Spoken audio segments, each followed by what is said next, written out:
Bonjour tout le monde. Je suis ravie de vous retrouver pour ce nouvel épisode de podcast tricot.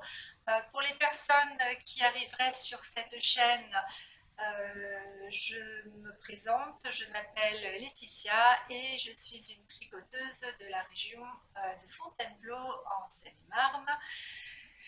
Je vous fais ce petit épisode avant de partir en vacances.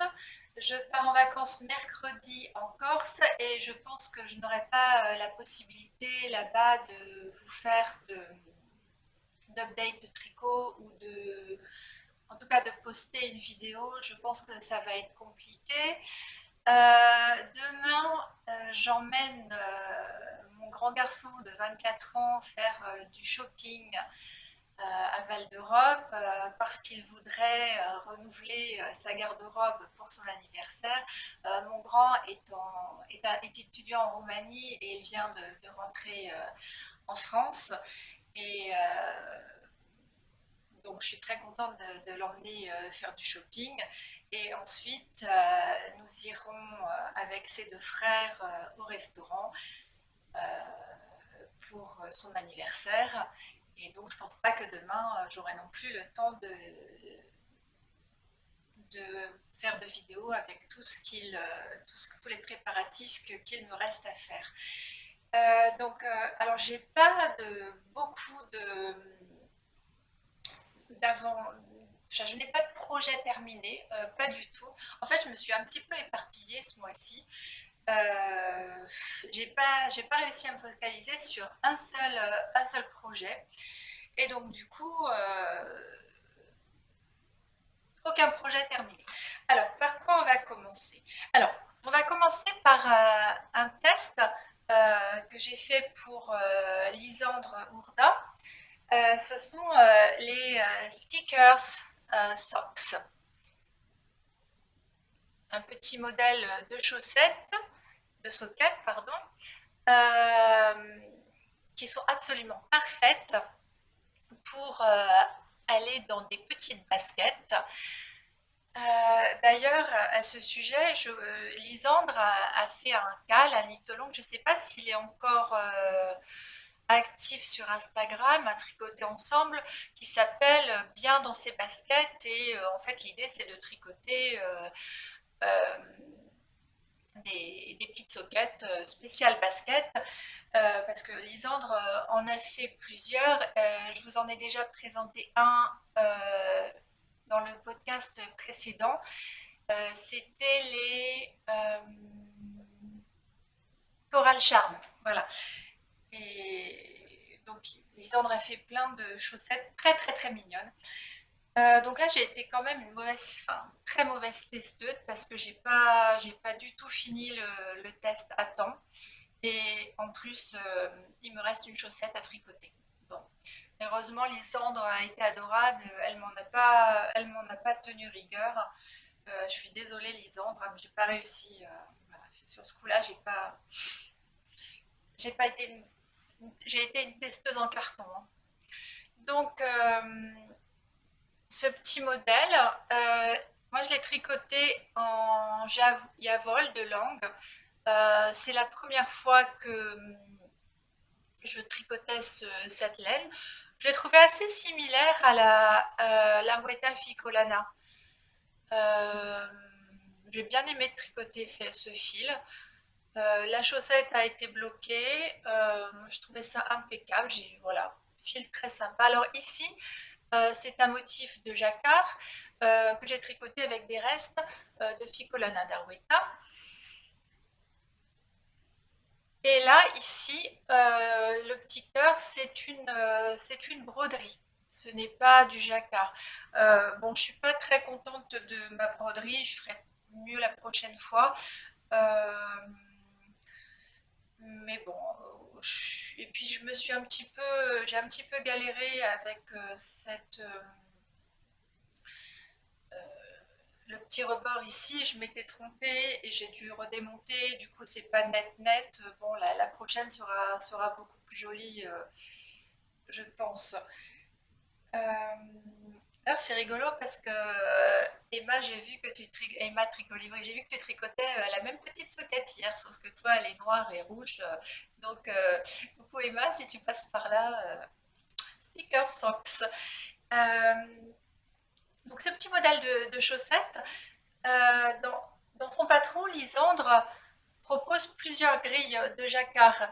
Elle propose des cœurs, elle propose des petites encres marines, des lettres. Et l'idée, c'est de customiser sa propre paire de chaussettes en mettant le motif que l'on veut ici. Il y a aussi Lucille de 3615 Conquête, j'ai vu qu'elle avait testé ce modèle-là. Et si, enfin, allez voir, elle a fait un motif tout à fait différent ici. C'est très mignon aussi. Voilà, donc pour ce petit modèle de socket, les sticker socks. Comme d'habitude, je vous mets tous les liens en barre d'infos vers Ravelry pour les personnes qui souhaiteraient tricoter ce petit modèle de socket. Deuxième projet, je vous avais dit que je voulais tricoter un châle avec les restes de mérino de mon pull Silverleaf de longue avec Anna. Il me restait deux pelotes et demie de mérino de Knitting for Olive en coloris brown nougat. Et je cherchais un modèle de châle.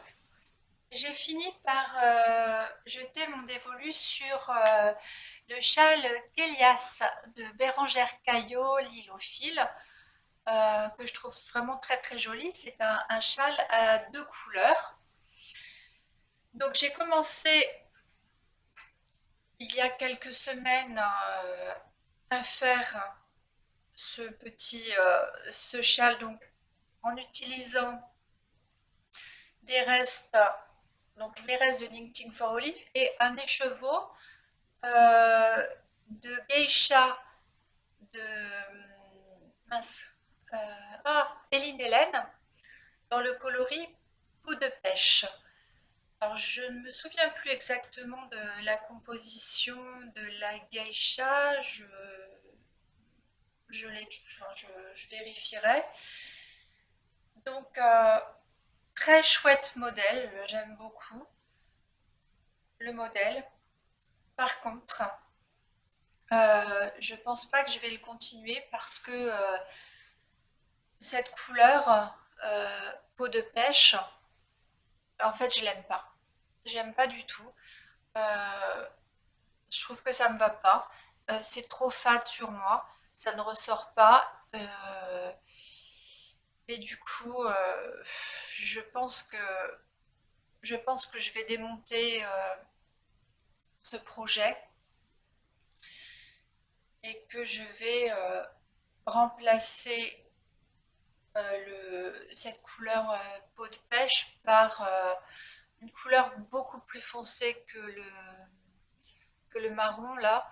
Donc soit en, en gris anthracite, soit un bleu marine ou un noir, histoire que ça ressorte quand même. Mais voilà, du coup, bah, ça fait aussi que je perds du temps parce que je m'éparpille dans mes tricots, vu qu'au final, je fais un truc bah, qui me plaît pas. Euh, c'est joli, hein, c'est pas que j'aime pas la couleur, au contraire, je la trouve super belle, mais je trouve que ça irait mieux à une brune avec, je sais pas, une peau un peu plus mate, et sur moi, ça fait très fade, hein, je trouve. Ben, voilà, enfin, dites-moi ce que vous en pensez. Est-ce que je démonte? Est-ce que je continue? Voilà, voilà. Ensuite, j'ai encore commencé un projet. euh, et cette fois-ci, il s'agit d'un gilet, un petit gardigan.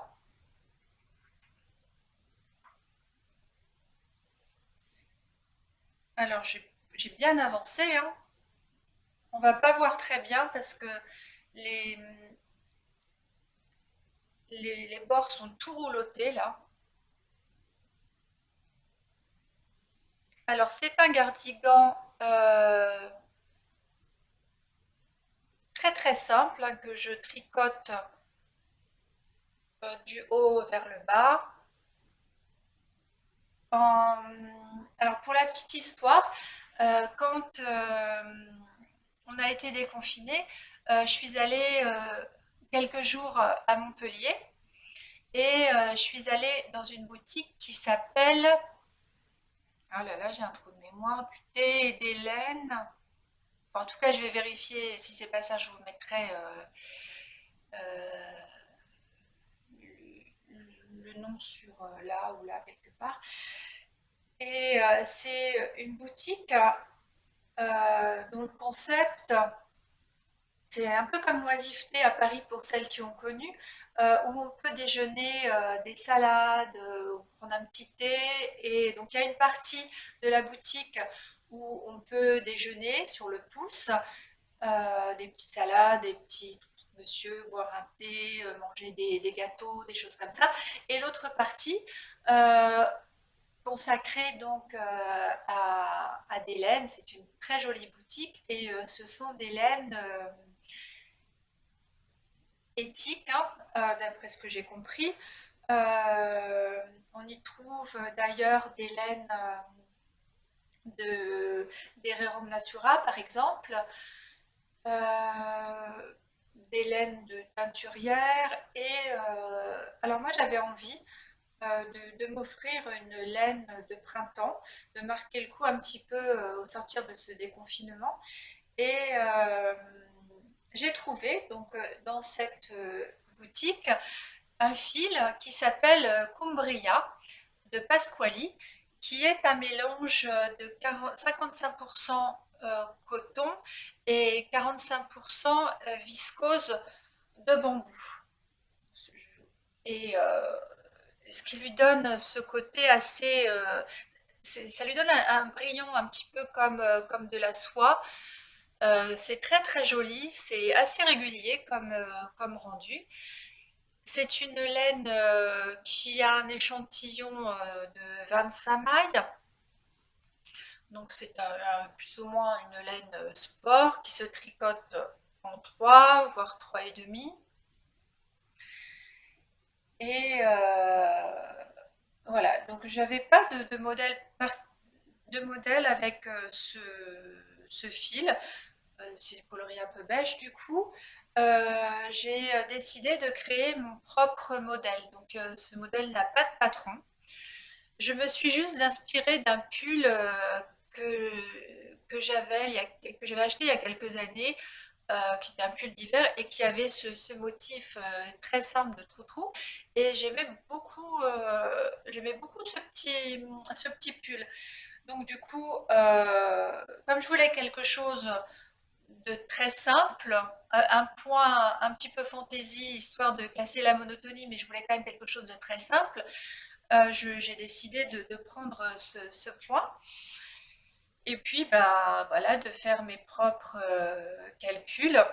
Bon, pour l'instant, ça se passe plutôt pas mal, euh, sachant que le plus difficile, ça a été de répartir les motifs de façon symétrique. En dehors de ça, c'est un modèle qui ne présente aucune difficulté. Et si ça intéresse quelqu'un, bah, vu que j'ai écrit les explications, je les mettrai en... Enfin, je serais ravie de vous partager les explications de ce petit gilet. Donc, pour l'instant, j'en suis arrivée aux côtes parce que je veux pas qu'il soit trop long. Je suis en train de m'asseoir sur les aiguilles, tout va bien. J'espère que j'ai pas fait de bêtises. Non, ça va. J'ai pas perdu de maille. Donc, pour l'instant, alors, on a l'impression qu'il est petit, mais vu que ça roulotte beaucoup ici et que je dois faire une patte de boutonnage, euh, voilà, on a l'impression que c'est... Mais bon, c'est l'effet que je voulais. Je voulais pas un gilet trop large. il a très peu d'aisance positif. Donc, je pense que faire les côtes, des côtes de 2 sur ce petit modèle.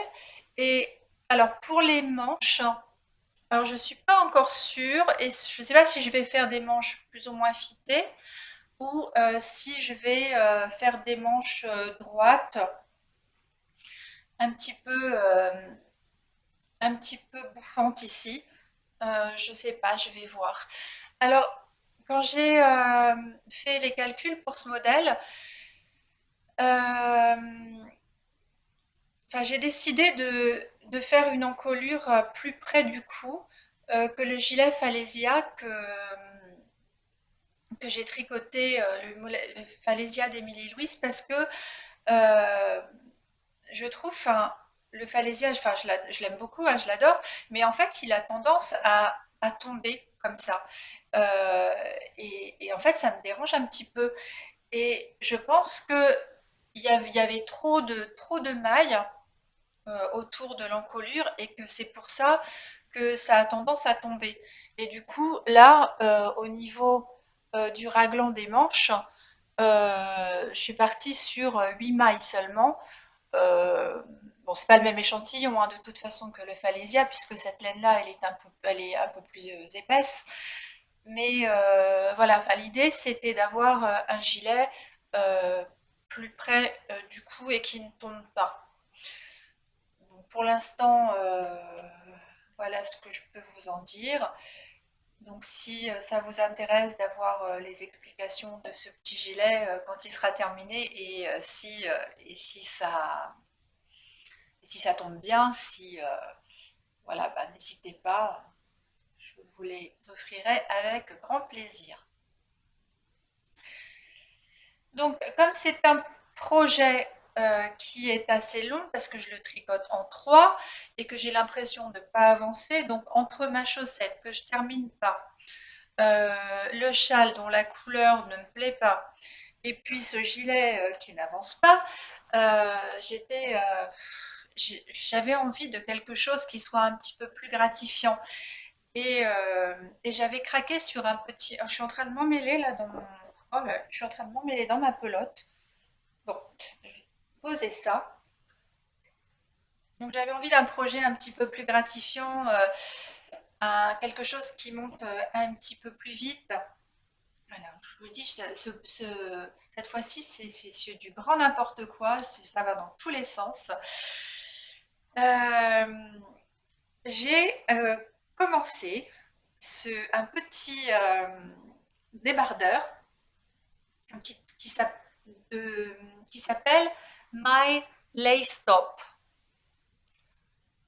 Il est beau, hein? J'ai craqué complètement sur cette dentelle. Quand j'ai vu ça sur Ravelry, mais j'ai trouvé ça tellement beau. Alors c'est très déjaugé, hein, vous voyez. Donc ça c'est un modèle de. Évidemment j'ai pas. Évidemment j'ai pas le nom, super. Parce que j'ai imprimé que les pages qui m'intéressaient. Comme j'imprime tous mes patrons, j'évite d'imprimer les photos, enfin toutes les informations qui sont pas utiles. Je les imprime pas. Du coup, j'ai pas imprimé la photo et je me rappelle plus du nom de la designeuse dessus. Ah bon, bref, on n'en voudrait pas, je mettrai le nom de toute façon. En tout cas, il s'appelle My Lace Top et je le trouve vraiment ravissant. Et pour le coup, ça monte très très vite. J'ai fait ça en 2 soirées parce que ça se tricote en 5. Donc moi, je tricote en 4,5 parce que enfin, je tricote là à la base, mais ça se tricote en 5 et ça se tricote avec deux fils de Sordnes Garn, la Thin Line, qui est un mélange de coton, de viscose et de lin. Alors, malgré le fait qu'on la tricote avec 2 fils, ça reste quand même très déjaugé et très transparent. Mais bon, je pense que l'été, sur un petit short, avec une petite brassière couleur chair, ça pose pas de problème, quoi. Donc ça, je pense que je vais le finir très rapidement. Je pense que en 4 ou 5 jours, c'est terminé, hein. Et c'est la designeuse donc a fait une version été qui s'appelle My Lace Top, mais à l'origine, il y a un pull tout en mohair d'hiver qui porte le même nom, un My Lace Sweater, quelque chose comme ça, dont je vous mettrai le lien, qui est aussi vraiment très très très joli. Voilà, voilà.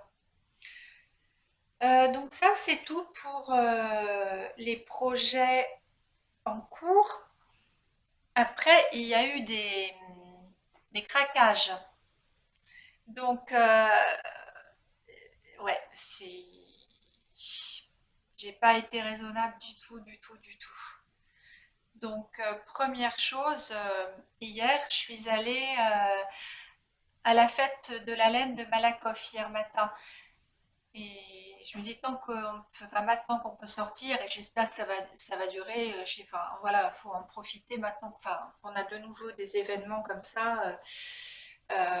Donc, je suis allée à la fête de la laine à Malakoff, et il y avait plein d'exposants. Il y avait Arcoiris Yarn, il y avait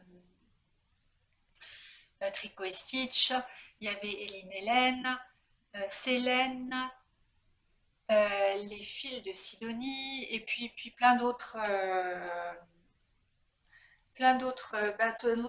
exposants. Alors, c'est sûr qu'on a envie de tout acheter, hein, tellement c'est beau. Et déjà, j'ai pas été raisonnable du tout, du tout. Et- mais si je m'étais écoutée, j'en aurais acheté plus. Donc, bon, j'étais partie quand même avec une idée assez précise. C'est que dans ma liste de projets à faire sur Ravelry, j'ai depuis longtemps le brioche Alicius d'Andrea Mori. Et pour faire ce, ce châle, il faut 3 couleurs. Et moi, je me connais, si je prends des couleurs qui sont trop différentes les unes des autres, euh, ou alors des couleurs trop voyantes, je ne vais pas le porter. Donc, il fallait que je trouve quelque chose d'assez fondu. Sachant que donc ce châle, j'ai l'intention de le faire avec un fond de préférence écru. J'avais l'idée d'acheter de la laine non teinte, par exemple chez Lily Neige ou chez Laine et Tricot, pour faire le fond du châle. Ou alors un beige très clair, mais je pense que je vais acheter de la laine du mérino non teint. Donc ça, c'était mon idée de départ, ce sera mon projet d'hiver. Et j'ai vu plein de... Alors j'ai hésité, j'ai vu sur les fils de Sidonie un combo magnifique, un dégradé de rose. Euh, j'ai vraiment hésité. Et d'ailleurs, je regrette de ne pas l'avoir acheté, mais de toute façon, je ne peux pas tout acheter, c'est pas possible. Mais du coup, j'ai jeté mon dévolu sur des laines de chez Eline Hélène. Alors, j'ai déjà acheté des laines, hein, de chez Eline Hélène, et j'avoue que j'aime beaucoup son travail des couleurs. Donc, je me suis arrêtée sur un combo de 3 couleurs qui restent dans les mêmes tonalités. Alors, je ne sais pas, c'est moins flagrant à l'écran, mais en fait, on a vraiment l'impression que c'est un fade en réalité parce que ce sont des marrons un peu ocre ici.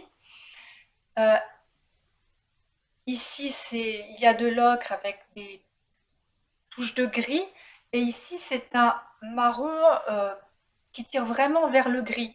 Donc, je trouvais que le combo était vraiment très joli et que voilà, ça ferait quelque chose d'assez fondu dans ce châle. Et je pense que ce sont des couleurs qui vont aller avec tout. J'ai un manteau camel, j'ai un manteau gris, j'ai un manteau noir. Donc je pense que c'est assez versatile comme mélange de couleurs.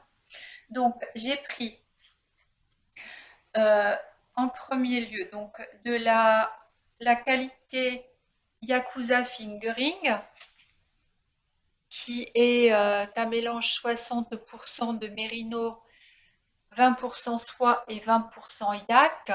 En fait, d'où ce coloris un peu grisé, parce que Eline m'expliquait, donc c'est le coloris rose des sables, que la particularité des laines qui contiennent du yak, c'est qu'à la base, elles sont déjà plus ou moins grisées. Elles sont pas écrues.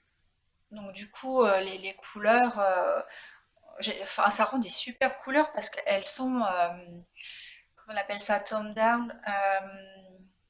Enfin, ce sont des couleurs grisées. Voilà. Bon, je ne sais pas trop comment dire d'autre.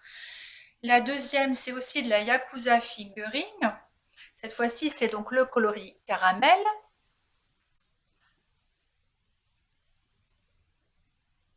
Voilà, qui est des tonalités ocre. Et puis, pour finir,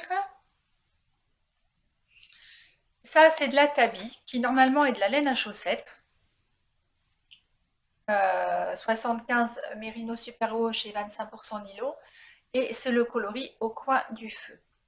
Donc, superbe laine. J'aime beaucoup. Donc je n'en suis pas restée là parce que je suis allée aussi sur le stand de teinture lurée. J'y suis allée une première fois. Je trouvais que les laines étaient tellement belles, mais pas pour le projet, enfin pas pour le brioche Alicius. Mais j'avais vu des couleurs, moi, je trouvais tellement belles. Donc j'y suis allée une première fois. Et puis j'y suis revenue parce que je me dis, oh là là, mais non, c'est tellement beau. Et puis j'ai pas l'occasion de voir souvent des laines comme ça, donc j'y suis retournée. Et puis bah, j'ai craqué. Je sais, j'avais pas de modèle en tête. Euh, et enfin, je voulais pas non plus une quantité pull parce que les laines de teinturière sur un pull en entier, je suis pas encore prête. Je préfère des unis. Mais pour des accessoires, oui. Là, par contre, et en fait, les coloris sur lesquels j'avais craqué, ah, je reviens. J'en avais perdu un en route. Il était tombé. Bon, alors, les coloris sur lesquels j'avais craqué, c'est des coloris qui avaient été mis en exposition ensemble. Et c'était ces deux couleurs. Oh, regardez-moi comme c'est beau. Oh, et quand j'ai vu ces coloris ensemble, mais j'ai trouvé ça, mais oh, tellement joli. Alors, il faut savoir qu'à la base, moi, j'adore le bleu. Euh, J'adore le beige, j'adore le bleu, et surtout des bleus qui sont assez neutres comme ça, toujours avec une pointe de gris. Enfin, voilà. Je ne savais pas, je me dis je vais pas acheter ça, je ne sais pas quoi en faire. Et puis j'ai été aiguillée par la personne, je ne sais pas son prénom, du stand de teinture lurée, qui m'a suggéré peut-être un châle mascotte. Et il s'avère que dans les patrons que j'avais achetés et les projets que j'avais l'intention de faire, j'ai effectivement ce châle mascotte. Donc j'ai tout de suite visualisé ce que je pouvais faire et bah, voilà, ouais, j'ai craqué. Et du coup, j'ai pris cette troisième couleur pour faire le châle mascotte. Alors, j'espère que ça rendra bien. Sinon, de toute façon, il n'y a pas de souci, je trouverai bien une utilité. Mais voilà, l'idée, c'était de faire les rayures du châle mascotte avec ce beige et ce beige rosé, enfin, oui, marron glacé, je ne sais pas trop. Ça tire un peu vers le rose. Et et ce magnifique bleu qui s'appelle Ice Girl. Donc c'est de la mérikide de teinture lurée qui a une composition de 56% mérinos extra fin, super wash, et de 44% super kid mohair. Donc c'est de la figuring. Je vous avoue que j'avais un petit peu peur parce qu'il y a du mohair et que le mohair a tendance à me piquer, hein. Le pull Silverleaf que j'avais fait, il y a des moments, il n'y a pas de problème, et il y a d'autres moments, il me pique. Et donc le mohair, ben, c'est toujours, voilà, je prends un risque, hein, quand même. Alors j'ai sur le stand, en exposition, il y avait le dernier châle de Yarnflex qui avait été tricoté en test, euh, qui est tricoté dans cette qualité de Mary Kid.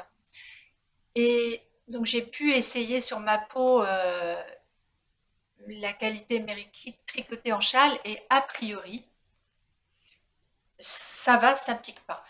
C'est de la super kid mohair, donc je pense que ça pique moins que la kid mohair classique, et encore moins que le mohair, hein, tout court.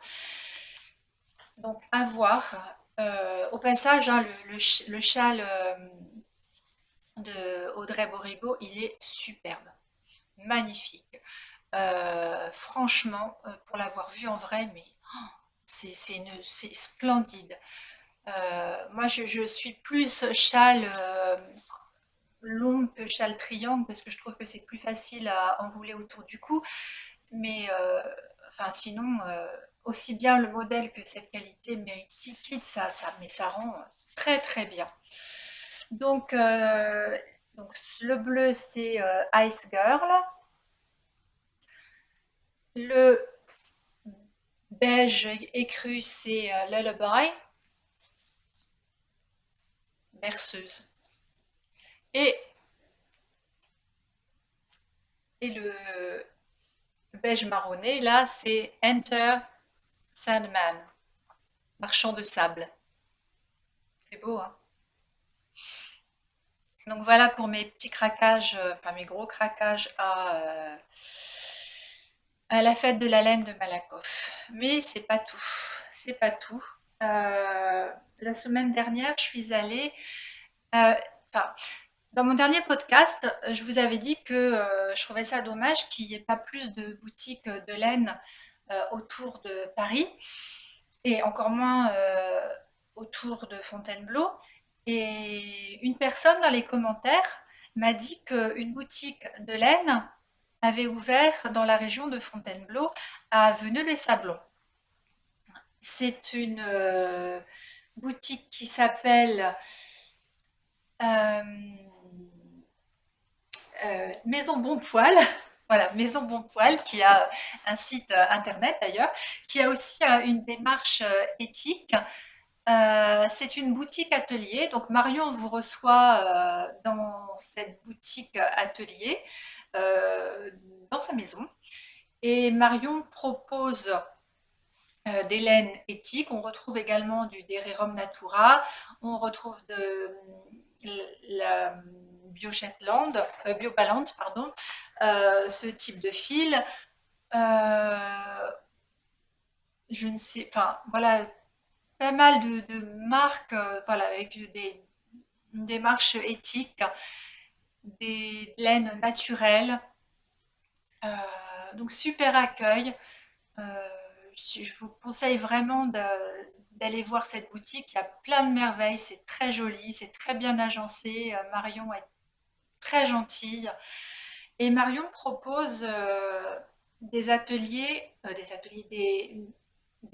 tricot, des cafés tricot dans la région de café tricot, oui, dans la région de Fontainebleau. Il y en a un le 15 juillet, si je ne me trompe pas. Je ne sais pas si c'est à Barbizon, je m'en souviens plus. Mais bon, malheureusement, je ne pourrais pas y aller parce que je pars en vacances. Mais j'ai hâte d'y aller parce que j'ai vraiment envie de rencontrer des personnes dans ma région. Puisque le tricot, c'est pas. Enfin, je connais personne autour de moi qui tricote, et enfin, ça me ferait vraiment plaisir de pouvoir rencontrer d'autres personnes qui partagent la même passion que moi. Donc, je suis allée visiter cette jolie petite boutique, et j'avais une petite idée en tête aussi. J'avais très envie de faire le kimono, le fringe kimono de Irène Lin, qui est une créatrice que j'ai découverte sur les podcasts de Julie Miette. Julie a fait un joli petit top et elle avait déjà fait un cardigan de cette créatrice. Et je suis allée voir sa page Ravelry et effectivement, moi j'ai trouvé qu'il y avait de très jolis modèles et dont le fringe de kimono. Comme j'aime bien le style un peu bohème, ben, voilà, j'avais envie de me faire un petit gilet comme ça, très cool. Et donc je pensais pas, enfin, j'étais pas sûre que j'allais trouver quelque chose, hein, mais voilà, du coup, je me suis arrêtée sur la biobalance de Bességarn. Je vous ai dit tout à l'heure qu'on pouvait, oui, voilà, donc la biobalance de Bességarn, qui est un mélange de laine et coton, 55% coton bio et 45%, je vous ai dit, non, 55% laine bio et 45% coton bio. Dans un coloris marine, enfin c'est un bleu quand même assez peps, hein. C'est bon. Par contre, enfin, pour les bleus, moi j'ai pas autant je porte pas trop de couleurs vives, mais sur ce type de bleu qui est un peu plus peps que ce que j'ai l'habitude de porter, ça me dérange pas. Donc je connaissais pas ce fil et je l'avais vu sur les réseaux sociaux. Notamment, je crois que c'est Fanny, du dressing de Fanny, qui a tricoté un gilet dans cette qualité. Il me semble, hein, je ne suis pas sûre. Et j'avais très envie d'essayer. Et franchement, ça pique pas, hein, pas du tout. Il y a de la laine, mais c'est pas du mérino, mais ça pique pas du tout. Donc j'avais très envie de tester cette qualité qui est très avantageuse parce qu'au niveau prix, parce que elle a un métrage de 225 mètres et elle vaut 6 euros quelque chose. Donc voilà, c'est plutôt très très intéressant.